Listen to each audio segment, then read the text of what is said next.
무디의 능력의 비결. 3. 능력 있는 복음 증거. 우리가 성령을 받지 않았다면 교회 문을 닫고 그분의 못을 받고 그 위에 검은 십자가를 붙이고 하나님 우리를 불쌍히 여기소서 말하는 것이 좋을 것이다.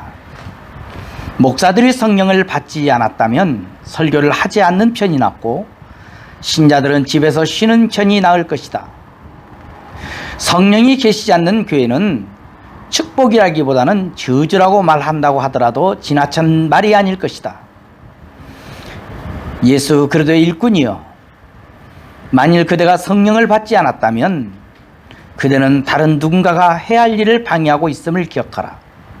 그대는 열매를 잘 맺는 다른 나무가 자랄 수 있는 곳에 서 있는 열매 맺지 못하는 나무와 같다. 이것은 엄숙한 말이다.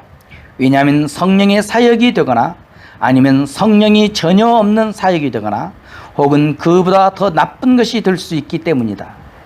교회가 성령을 사모하지 않고 성령이 그 교회 안에 힘있게 역사하실 때까지 부르짖지 않고 갈망하지 않으면 사망과 심판을 받는다. 성령은 이 땅에 계신다. 그분은 오순절에 강림하신 이후로 되돌아가신 적이 없다. 성령은 자주 탄식하시고 근심하신다. 왜냐하면 그분은 특히 질투심이 많으시고 예민하시기 때문이다. 용서받을 수 없는 단 한 가지 죄도 그분과 관계된 것이다. 그러므로 그분에게 아주 공손하게 대하자. 그분 앞에서 겸손하게 행하자. 그분을 매우 진지한 마음으로 기다리자. 그리고 성령이 지금부터 거하시려는 것을 고의로 계속 방해하는 것이 우리 주위에 전혀 없게 할 것을 결심하자. 형제들이여, 그대들과 그대들의 영혼에 평강이 있기를. 스폴존.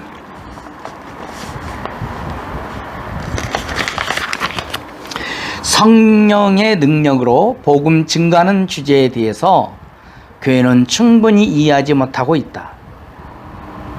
이 주제에 관해 잘 알게 될 때까지 우리는 크게 불리한 조건에서 일을 하게 된다. 요한복음 15장 26, 27절을 보자. 내가 아버지께로서 너희에게 보내를 보혜사 곧 아버지께로서 나오시는 진리의 성령이 오실 때 그가 나를 증거하실 것이요 너희도 처음부터 나와 함께 있었으므로 증거하느니라. 이 구절은 바로 성령이 하시려고 하는 것 또는 그리스도께서 성령이 오시면 그가 하시리라고 말씀하신 것, 즉 성령께서 주님을 증거하실 것을 가르치고 있다. 또 사도행전 2장을 보면 베드로가 오순절 날에 서서 그리스도가 하신 일을 증거할 때 성령이 임하셔서 그 사실을 증거하셨으므로 수많은 사람들이 마음의 찔림을 받게 되었다. 그렇다면 인간 스스로의 힘으로는 능력 있는 설교를 할 수 없는 것이다. 그런 능력을 주시는 성령을 받아야만 한다.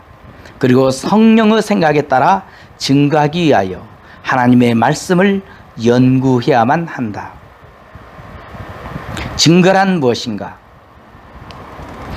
만일 당신이 복음을 막아서 사람들에게 그리스도를 전하지 않으면 성령은 일할 기회를 얻지 못하신다.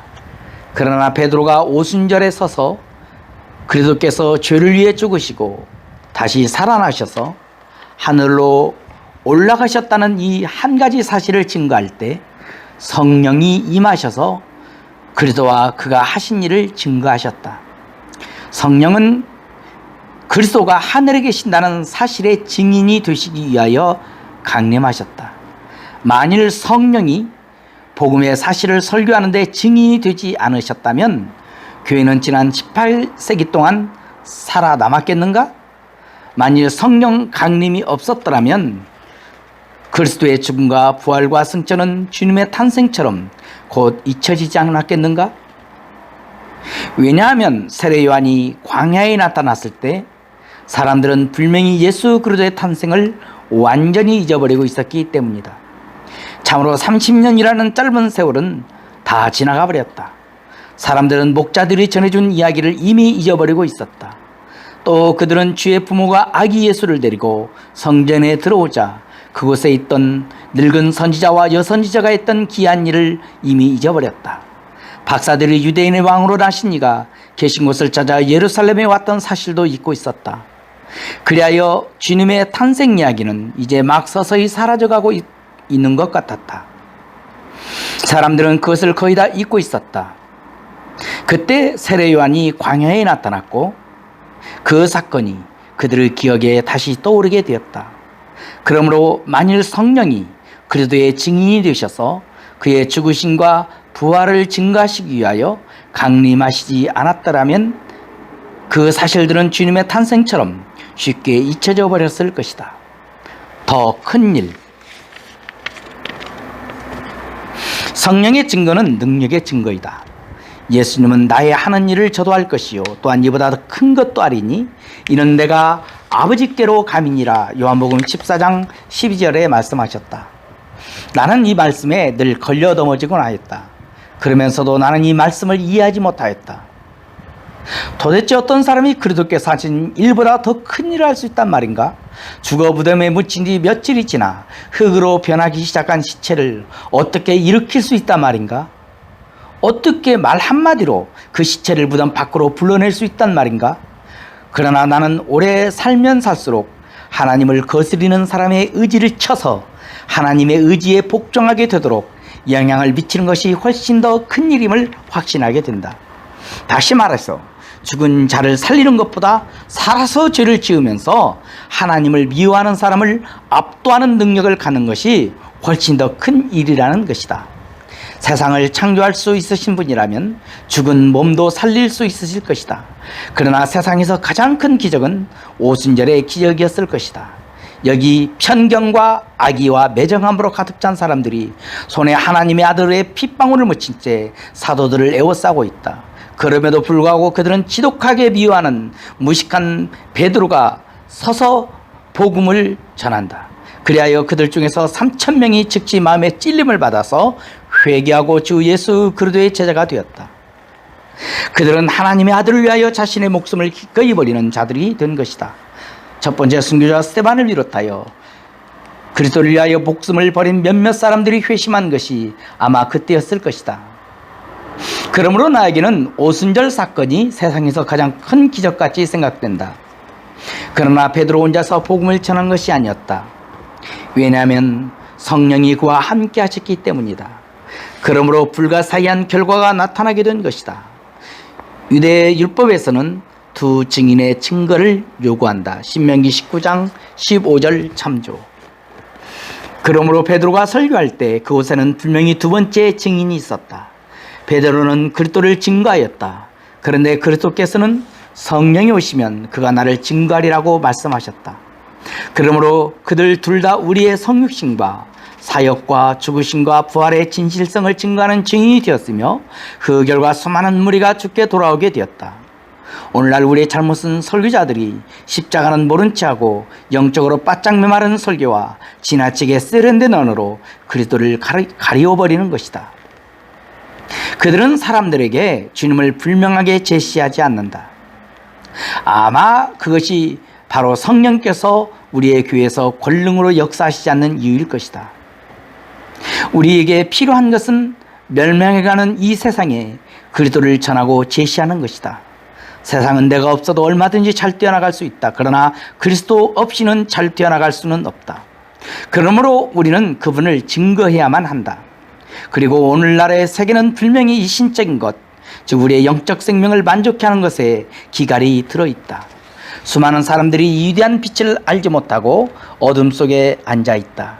그러나 우리가 그리스도를 정직하고 신실하고 성실하게 설교해서 우리 자신이 아니라 그분을 높이고 우리의 이론이 아니라 그리스도를 높이며 우리의 의견이 아니라 그리스도를 제시하며 거짓된 교리가 아니라 그리스도를 옹호하면 그때 성령이 임하셔서 증인이 되실 것이다. 성령이 임하셔서 우리가 전하는 것이 참이라고 증거하실 것이다. 성령이 임하시면 이적과 함께 말씀을 확증하실 것이다. 이것은 복음은 하나님의 것이며 하나님에게 기원을 두고 있다는 것과 그리스도께서 이 사실을 가르치셨을 뿐만 아니라 세상을 떠나가실 때 그가 나를 영화롭게 하리라 하셨고 또 그가 나를 증거하리라고 말씀하셨을 가장 강력하게 증거해 주는 것들 중에 하나일 것이다. 만일 사도행전 2장 36절을 정확하게 살펴본다면 베드로가 설교할 그 놀라운 설교에서 다음의 말씀을 읽게 될 것이다. 그런즉 이스라엘 온 집이 정령할지니 너희가 십자가에 못 박은 이 예수를 하나님이 주와 그리스도가 되게 하셨느니라. 베드로가 이 말씀을 할 때 성령이 사람들을 위해 강림하셔서 그리스도를 증거하셨다. 즉, 이 모든 것이 참임을 실증하는 증인이 되셨다. 다시 40절은 또 여러 말로 확증하며 권하여 가로되 너희가 이 폐역한 세대에서 구원을 받으라 하니 라고 되어 있다. 또 그분은 여러 다른 말씀으로 여기에 기록된 말씀뿐만 아니라 여러 다른 말씀으로도 증거하셨다. 확실한 인도자. 요한복음 16장 13절을 읽어보라. 그러나 진리의 성령이 오시면 그가 너희를 모든 진리 가운데로 인도하시리니 그가 자의로 말하지 않고 오직 듣는 것을 말하시며 장래일을 너희에게 알리시리라. 성령은 우리를 모든 진리 가운데로 인도하실 것이다. 여기서 우리가 알아야 할 진리는 성령께서 우리를 모든 진리 가운데로 인도하시기 위해서는 우리가 그를 일하시도록 허용해야 한다는 것이다. 만일 우리가 성령의 지배에 우리 자신을 굴복시키려 하고 성령이 우리를 인도하시게 하면 그분은 우리를 모든 진리 가운데로 인도하실 것이다. 만일 우리가 성령이 우리의 조언자와 안내자가 되시게 했더라면 우리는 수많은 세월을 흑암 가운데서 지내지 않았을 것이다. 롯이 만일 성령의 인도를 받았더라면 결코 소돔에 가지 않았을 것이다. 다윗이 만일 성령의 인도를 받았더라면 결코 죄악에 빠져 가족과 함께 그 모든 고통을 당하지 않았을 것이다. 오늘날에도 롯이나 다윗과 같은 사람이 많이 있다. 교회는 그런 사람들로 가득 차 있다. 사람들은 성령의 인도를 기꺼이 받으려고 하지 않기 때문에 완전한 어둠 가운데 있다. 성령은 그가 너희를 모든 진리 가운데로 인도하시리라. 그가 자의로 말하지 아니하시리라고 말씀하신다. 성령은 승천하셔서 영화를 입으신 그리스도에 관해 말씀하실 것이다.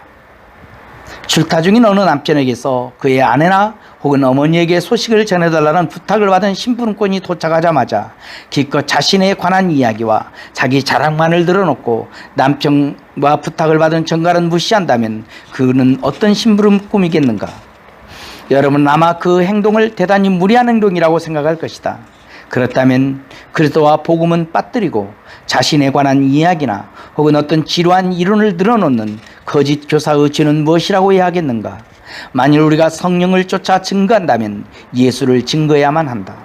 성령은 부재중인 분에 관해서 말씀하시기 위하여 이 어두운 세상에 오셨다. 그리고 그분은 그리스도에 관한 것들을 취하셔서 우리에게 생각나게 하신다. 그분은 그리스도를 증거하신다. 그는 우리를 그리스도에 관한 진리 가운데로 인도하신다. 어둠 속에서 들리는 소리. 여기서 나는 오늘날 상당수의 하나님의 자녀들이 곁길로 나가 중단 범죄를 저지르고 있다고 말하고 싶다. 나는 사람들이 그것을 죄라고 생각하는지 모르겠다.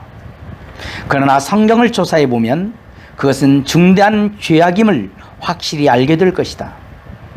우리는 보혜사 성령이 우리를 진리 가운데로 인도하시기 위하여 세상에 보내졌음을 알고 있다. 만일 그분이 그 목적으로 보내졌다고 한다면 우리에게 다른 인도자가 필요할까? 죽은 자의 영혼을 불러내는 채 하는 무당들과 은밀히 상의해야만 하는가? 하나님의 말씀이 그 가공할 만한 죄악에 대하여 뭐라고 하는지 아는가? 그것은 분명히 오늘날 우리가 싸워나가야 할 가장 큰 죄악 중에 하나이다.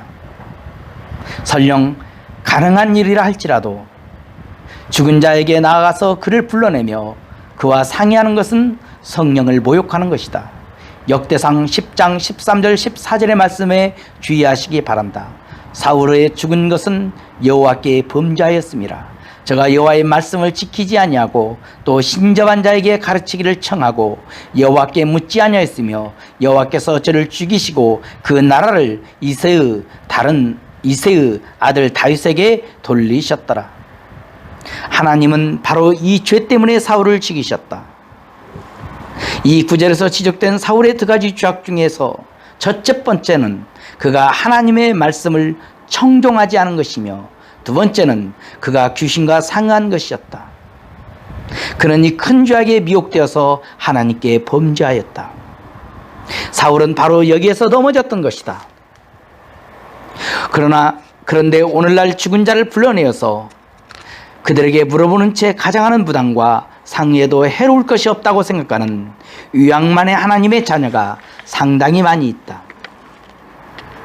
그러나 그것은 우리를 모든 진리 가운데로 인도하시려고 이 세상에 성령을 보내주신 하나님을 얼마나 모욕하는 것인가. 성령이 하나님의 말씀을 통하여 제시하고자 하는 것 외에 내가 알아야 할 필요가 있는 것과 알아야 할 만큼 중요한 것과 또 마땅히 알아야만 하는 것은 아무것도 없다. 만일 성령을 배반하면 성령을 모욕하는 것이며 중대한 죄를 범하는 것이다.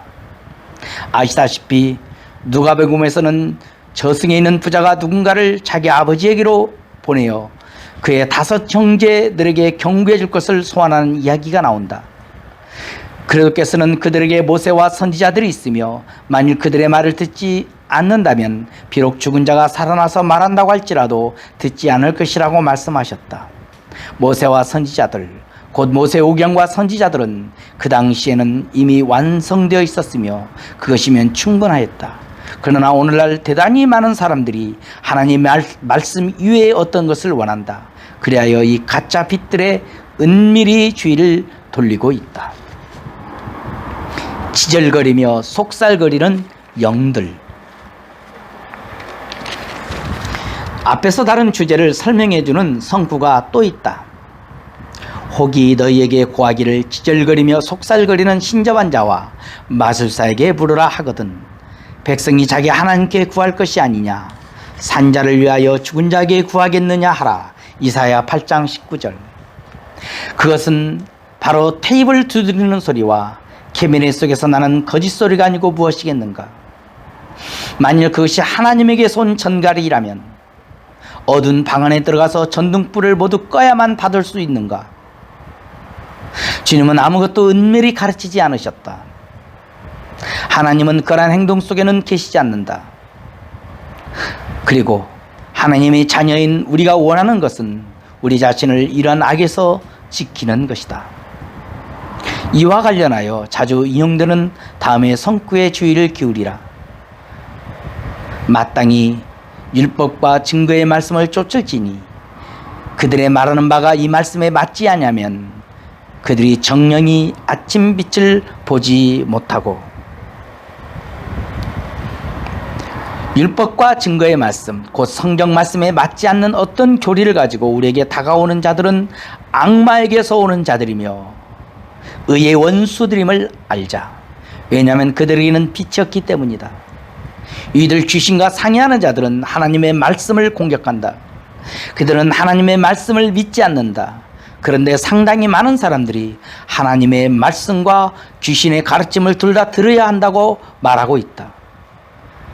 그러나 만일 어떤 이가 나의 아내를 비방하는 편지를 나에게 보낸다면 나는 그것을 읽어야 한다고 생각지 않는다. 오히려 그것을 갈갈이 찢어서 창밖으로 던져버릴 것이다. 둘 다 알기 위해 무신론자들의 책들을 모두 읽어야 하는가? 자기 피로 나를 구속하신 주님을 비방하는 책을 읽어야 하는가? 천만부당한 일이다. 나는 그것을 건드리지도 않을 것이다. 그러나 성령이 밝히 말씀하시기를 후일에 어떤 사람들이 믿음에서 떠나 미혹해 하는 영과 귀신의 가르침을 받으리라 하셨으니 디모데전서 4장 1절. 너무나도 명백하지 않은가? 또 자기 양심에 화인 맞아서 외식함으로 거짓말하는 자들이라 2절. 말씀도 그러한 것이다. 그 외에도 사탄은 모든 미혹에 대하여 경고하는 성구들이 여러 개 있다. 성령은 우리를 모든 진리 가운데로 인도하시려고 세상에 강림하셨음을 항상 기억하자. 그러므로 우리는 다른 인도자를 원치 않는다. 성령으로 족하다. 어떤 이들은 하나님의 말씀이나 성령보다 양심이 훨씬 더 안전한 인도자가 아닌가라고 말하기도 한다. 아니다. 그렇지 않다. 어떤 사람들은 양심도 전혀 없고 양심이 뭔지도 모르는 것 같다. 그러므로도 불구하고 사람들의 교육은 양심과 상당히 많은 관계가 있다. 어떤 사람들은 악한 일을 저질러 놓고 난 후에야 비로소 내가 잘못하였구나 하고 양심의 가책을 느낀다고 말한다. 그러나 우리가 원하는 것은 악한 일을 저지르기 전에 어떤 일이 악한 일임을 우리에게 미리 가르쳐 주는 것이다. 종종 어떤 사람은 아주 끔찍한 범행을 저지르고 나서야 비로소 양심의 가책을 느끼고 자신을 질타하며 괴로워한다. 그러나 그때는 이미 늦었다. 왜냐하면 그 행동이 이미 저질러졌기 때문이다. 확실한 안내자.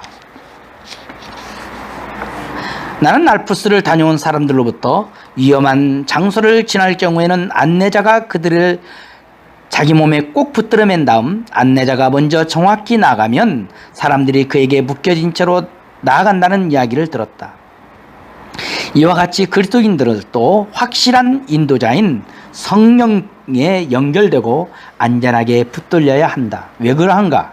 만일 어떤 이가 거대한 동굴을 빠져나가려고 하는데 안내자에게서 떨어져서 길을 잃는다면 그는 죽게 될지도 모른다.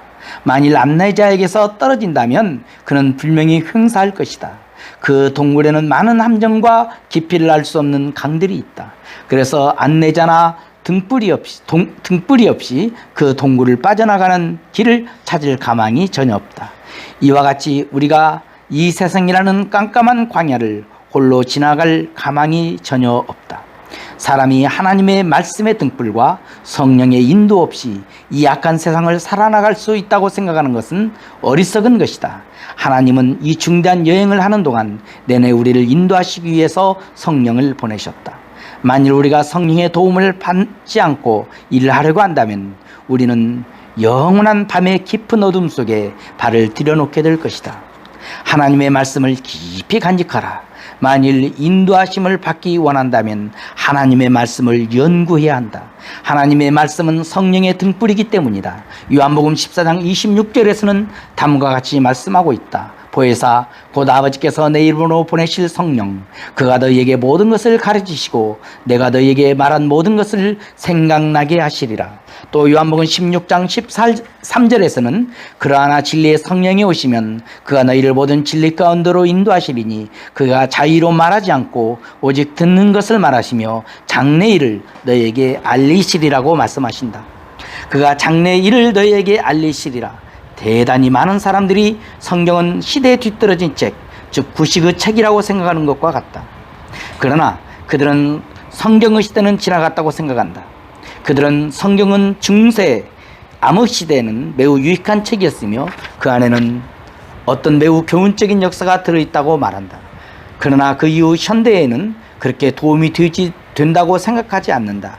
왜냐하면 현대인은 대단히 계몽된 시대에 살고 있으므로 그 낡은 책이 없어도 아주 잘 살아나갈 수 있고 또 사람들이 성숙해서 그 책이 수준에 맞지 않기 때문이라고 한다.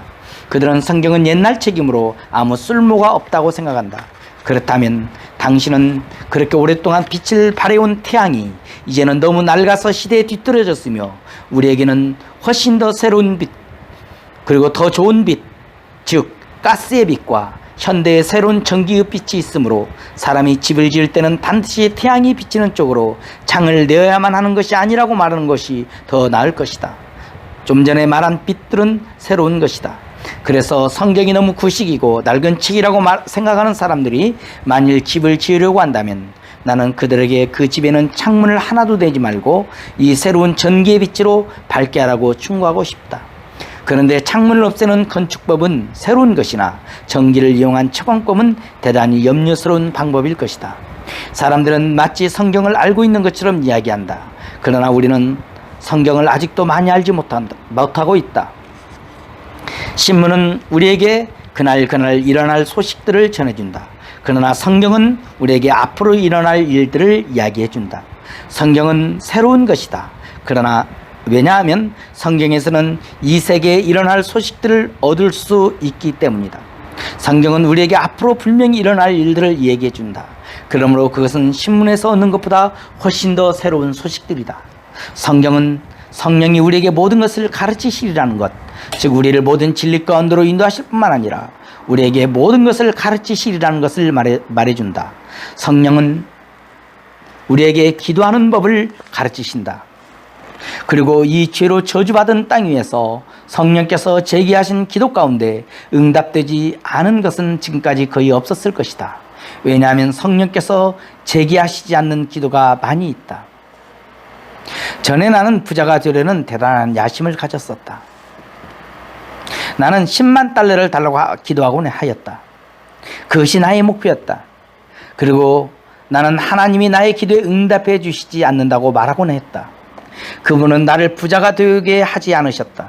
그러나 나는 그런 기도를 할 정당한 근거가 없었다. 지금도 여전히 많은 사람들이 그런 식으로 기도한다. 그들은 자기의 기도를 하고 있다고 생각한다. 그러나 그들은 성경대로 기도하지 않는다. 성령은 그들의 기도와 아무런 관계가 없다. 그러므로 그러한 기도는 주님이 가르치신 기도가 아니다. 우리가 원수에게 대답하는 법을 가르치시는 분이 성령이시다. 만일 사람이 나를 때릴 경우 내가 연발 권총을 뽑아서 그를 쏘아서는 안 된다. 성령은 복수하라고 가르치시지 않는다. 그분은 자신의 권리를 옹호하기 위하여 칼을 뽑아서 다른 사람을 베어 넘어뜨려야 한다고 가르치시지 않는다.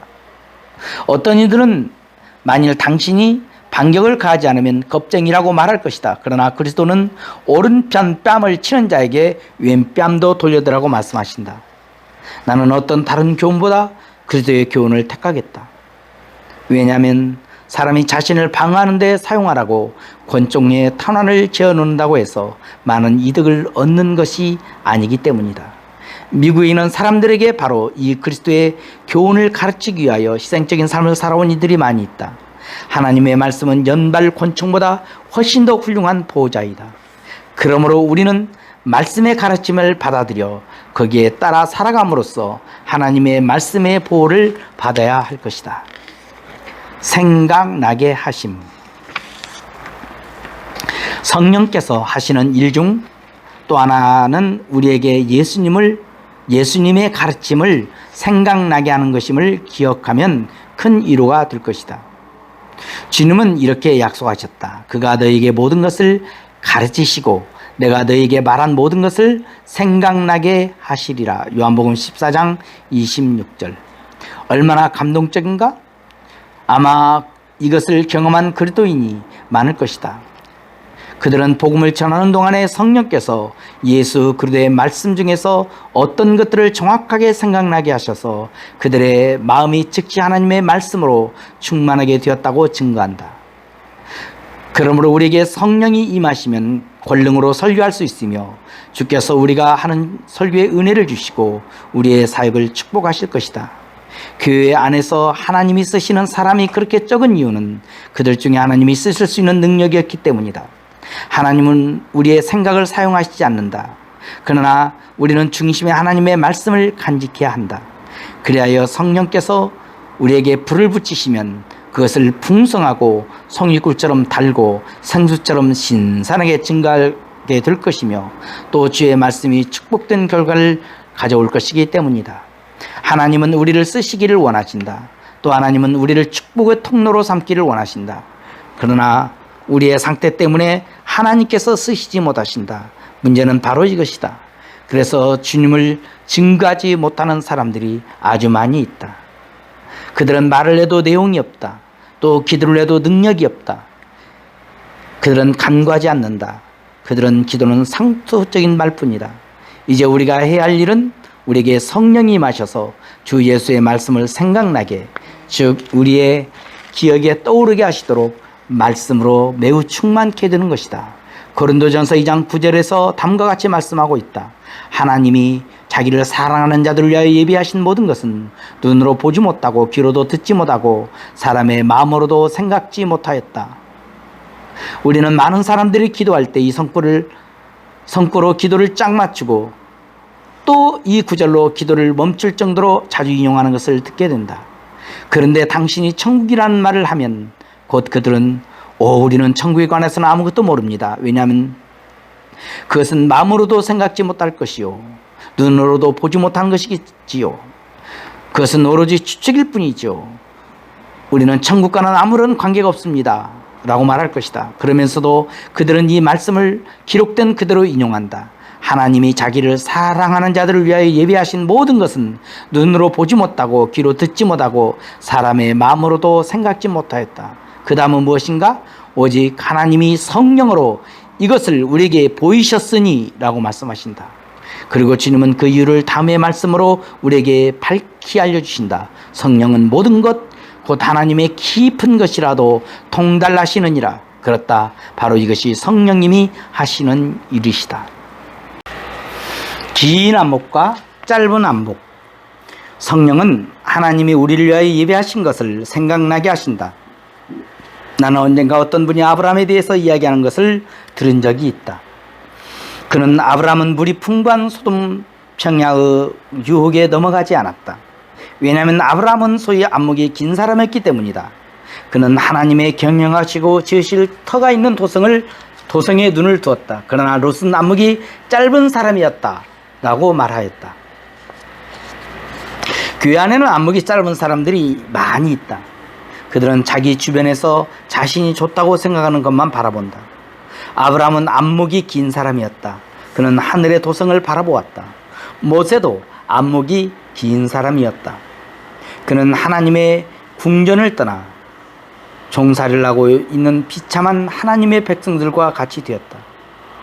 그러나 그는 저 멀리 있는 것, 즉 하나님이 예비하신 것을 바라보고 있었다. 안목이 긴 사람들도 있고 안목이 짧은 사람들도 있다.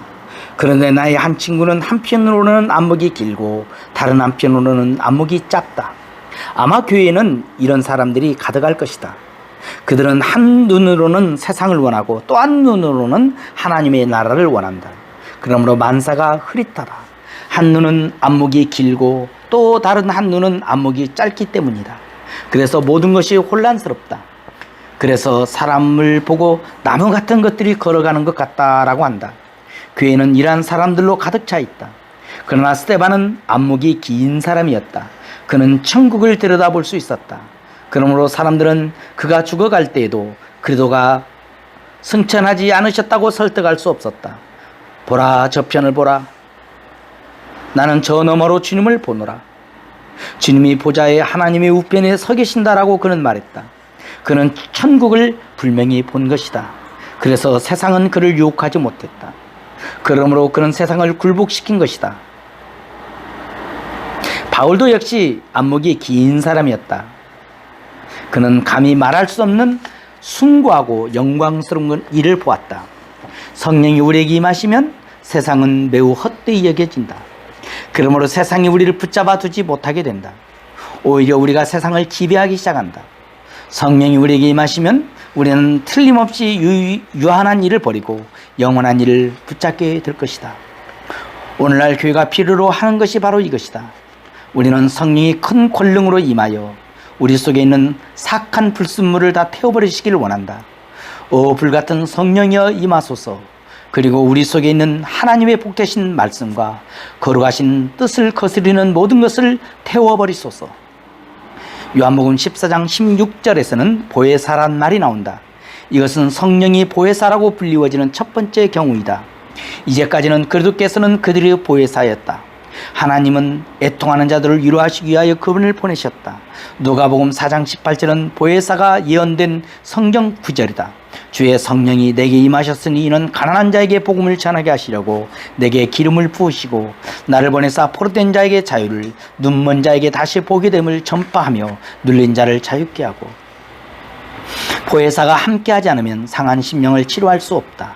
그러나 세상은 첫 번째 보혜사를 영접하려고 하지 않았다. 그들은 들고 일어나서 그분을 갈보리로 끌고 가서 사형에 처했다.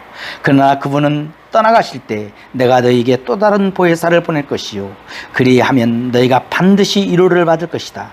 적은 무리여 기운을 내라. 아버지께서 너희에게 그 나라 주시기를 기뻐하신다. 이렇게 말씀하셨다. 이 기쁨을 주는 말씀 모두가 하나님의 백성들에게 생각나게 된다. 그리고 이 말씀들은 이 혼탁한 세상에서 살아가는 우리를 소생시켜준다. 오 정말 보혜사는 성령이시다. 신실한 친구. 성령은 사람을 더 훌륭한 삶으로 인도하시기 위해 잘못을 깨닫게 해주신다. 요한복음 16장 8절에서 우리는 다음의 말씀을 읽게 된다. 그가 와서 죄에 대하여 세상을 책망하시리라. 그런데 성령의 이 역할을 좋아하지 않는 불의의 사람들이 있다. 그 이유는 무엇인가? 왜냐하면 성령께서 그들에게 죄를 깨닫게 하시기 때문이다. 그들은 그것을 좋아하지 않는다. 그들이 원하는 것은 위로를 해주고 만사를 즐겁게 하고 매사를 아주 평탄케 해주는 것이다. 그래서 전쟁이 일어날 때도 평강하다. 날이 어두운 때에도 낮이다. 만사가 다 잘 뛰어가고 있다. 세상은 놀라울 만큼 좋아지고 있다. 항상 좋아지고 있다고 말하는 것을 좋아한다. 이것이 바로 그들이 바라는 설교다. 사람들은 자신들이 선조들보다 훨씬 더 낫다고 생각한다. 그러한 생각은 교만으로 가득 차 있는 인간 본성에 맞는 것이다. 그들은 거드름을 피우며 그래 나는 믿어. 세상은 진보하고 있지. 나는 아버지보다 훨씬 더 나아. 나의 아버지는 너무 엄하셨어. 그분은 엄격한 구식 청교도셨지. 우리는 향상되고 있다. 우리는 더 자유롭다. 아버지는 주일날 차를 타고 외출을 한다는 것은 생각조차 않으셨지. 그렇지만 우리는 그렇게 하겠어. 우리는 하나님의 율법을 발로 밟아 뭉개버리겠어. 왜냐하면 우리는 선조들보다 더 나은 사람들이니까. 이렇게 말한다. 그와 같이 이루의 설교는 일부 사람들이 열렬히 애호하는 설교이다. 그리고 그렇게 가려운 귀를 긁어주는 설교자들이 있다. 그러나 당신이 사람들에게 하나님의 말씀을 선포하고 성령께서 그 말씀으로 마음 깊이 찔림을 받도록 역사하시면 그들은 나는 그런 설교는 좋아하지 않아. 다시는 그 사람의 설교를 들으러 가지 않을 테야 라고 말한다. 때로는 설교자가 설교를 다 끝내기도 전에 일어나서 발자국 소리를 쩌벅쩌벅 내면서 교회 밖으로 나가기도 한다. 그러한 설교를 싫어하는 것이기 때문이다. 그러나 성령이 역사하시면 사람이 죄인임을 깨닫게 된다. 그가 와서 죄에 대하여, 의에 대하여, 심판에 대하여 세상을 책망하시리라. 죄에 대하여 함은 사람들이 맹세하고 거짓말하고 도적질하고 술 취하고 살아내기 때문이 아니라 나를 믿지 아니하며. 가장 큰 죄. 이것은 세상 사람들이 짓는 죄이다. 어째서 그러한가? 많은 사람들은 불신앙이 일종의 불행이라고 생각한다. 그러나 미안하지만 그것이 오늘날 세계를 파멸시키는 죄이다. 불신앙은 모든 죄의 어머니이다. 만일 불신앙이 아니라면 거리를 어슬렁거리는 술주정뱅이가 없을 것이며, 불신앙이 아니라면 거리를 배회하는 매춘부가 없을 것이다. 불신앙이 아니라면 살인자가 없을 것이다. 불신앙은 모든 죄의 씨앗이기 때문이다. 그러므로 불신앙이 불행에 지나지 않는다고 생각은 잠시 접어두기를 바란다. 그것은 무서운 죄악임을 꼭 기억하라. 성령께서 모든 독자에게 불신앙은 하나님을 거짓말쟁이로 만드는 죄임을 깨닫게 하시기를 바란다. 거짓말쟁이라고 했다가 그래서 두들겨 맞고 엎드린 사람이 한둘이 아니다. 불신앙은 쉽게 말해서 하나님을 거짓말쟁이라고 말하는 것이다. 어떤 사람들은 자신의 불신앙을 자랑하는 것 같기도 하다. 그것은 자신이 불신자이며 하나님의 말씀을 의심하는 것을 아주 존경할 만한 것으로 여기는 것 같다. 그래서 그들은 나는 그리스도교에 있어서 지적인 난점들을 알고 있어. 그래서 믿을 수가 없다. 이렇게 허풍을 떨기도 한다. 오 성령이여, 임하셔서 사람들에게 죄를 깨닫게 하시옵소서. 우리에게 필요한 것은 바로 이 성령이 죄를 깨닫게 하시는 능력이다. 그리고 하나님이 그것을 우리에게 맡기지 않으신 것은 정말 감사한 일이다. 우리가 사람들에게 죄를 깨닫게 할 필요가 없다. 만일 우리가 해야 한다면 나는 낙담되어서 설교를 포기하고 48시간 이내에 일하러 세상으로 나갈 것이다. 설교를 하고 십자가를 높이고 그리스도를 증거하는 것이 나의 일이다. 사람들에게 죄를 깨닫게 하여 그리스도에게로 인도하는 것은 성령님의 일이다. 내가 관찰한 바에 의하면 일부 회심자들은 엉터리이다. 죄를 깨닫지도 않으면서 회심한 척하는 사람은 열매를 얼마 맺지 못하는 돌짝밭과 같은 사람이라는 것이다. 박해의 물결이 아무리 낮고 반대의 숨결이 아무리 약하다 할지라도 그러한 사람은 단번에 세상으로 되돌아간다.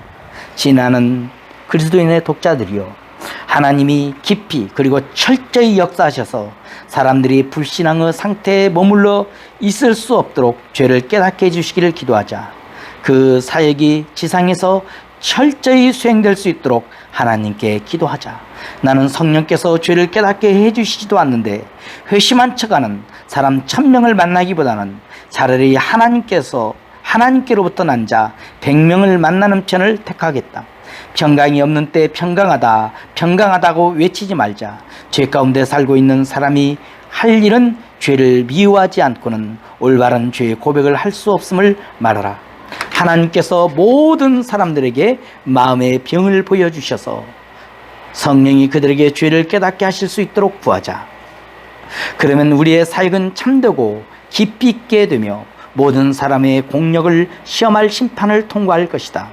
지금까지 우리는 성령의 사역은 생명을 주고 소망을 주며 자유를 주고 그리스도를 증거하며 우리를 모든 진리 가운데로 인도하시고 우리에게 모든 것을 가르치시며 신자들을 위로하고 세상 사람들의 죄를 깨닫게 하시는 것임을 살펴보았다. 진실하신 주성령 성도 곁에 계시사 순례길을 갈 때에 손을 잡아 주소서. 모든 고난 사람들 기쁜 소식 들으니 성령 말씀하시기를 어서 오라 집으로. 어디에나 계신 주 나를 도와주시사 어둠 속을 내밀 때 홀로 두지 마소서. 풍랑심이 일어나 소망 끊어진 때 성령 말씀하시기를 어서 오라 집으로. 모든 수고 끝나고 편히 쉬기 원할 때 하늘나라 밖에는 참된 이로 없도다. 주만 의지하고서 요단 건널 때 성령 말씀하시기를 어서 오라 집으로.